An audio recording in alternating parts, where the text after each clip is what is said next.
vám toto. Prohlášky a odpovědání, co počítáme hrozně. Že pěkně syny, jakou válku nebo životní.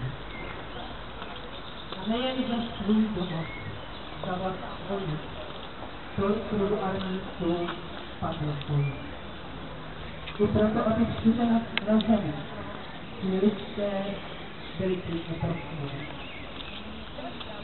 Čelství lidský stromů přišel tí lidé z Yorku, z Paříže. Takže také vaše slova nám odpoví, jak chtějí lidský lidé válku nebo ne. Ano, my dovedeme bojovat.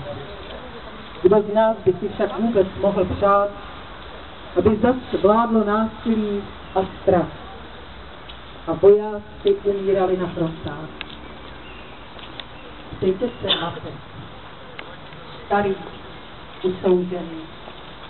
Můžete se zeptat i ruské ženy. Potom snad dovedete pochopit, chceme-li válku nebo míru žít.